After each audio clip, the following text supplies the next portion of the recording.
Techno update. Subscribe now.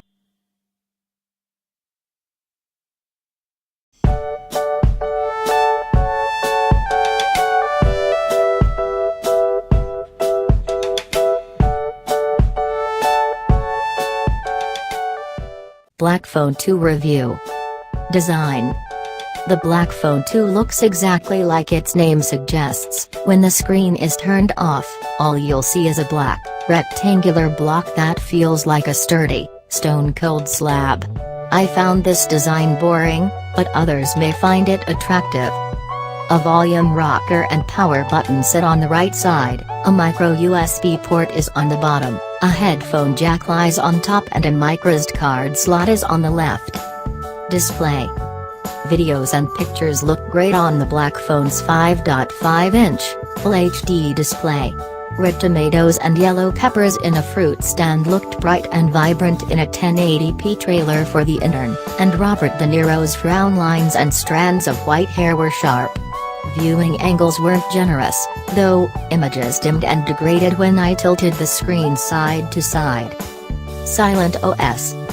Most of the Blackphone 2 software will seem familiar to Android users, as it basically runs Android 5.0 Lollipop with some Silent Circle apps installed. The most noticeable difference is the row of Spaces icons at the top of the notifications panel that let you quickly switch to another profile. Performance.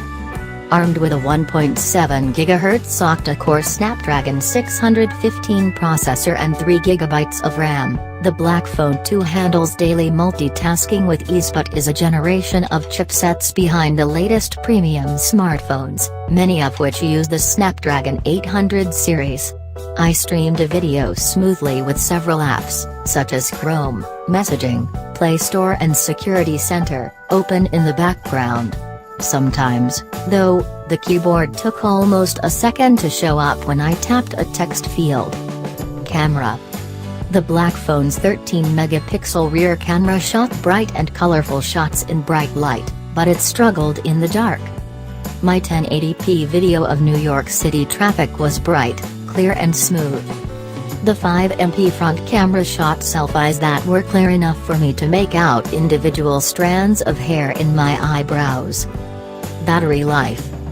The Blackphone 2's 3060 mAh battery won't last you all day. It notched just 7 hours on our battery test, which involves web surfing over T-Mobile's 4G LTE network at 150 nits of brightness. That's more than an hour shy of the average smartphone, 811, the iPhone 6s Plus, 816, and the Note 5, 935.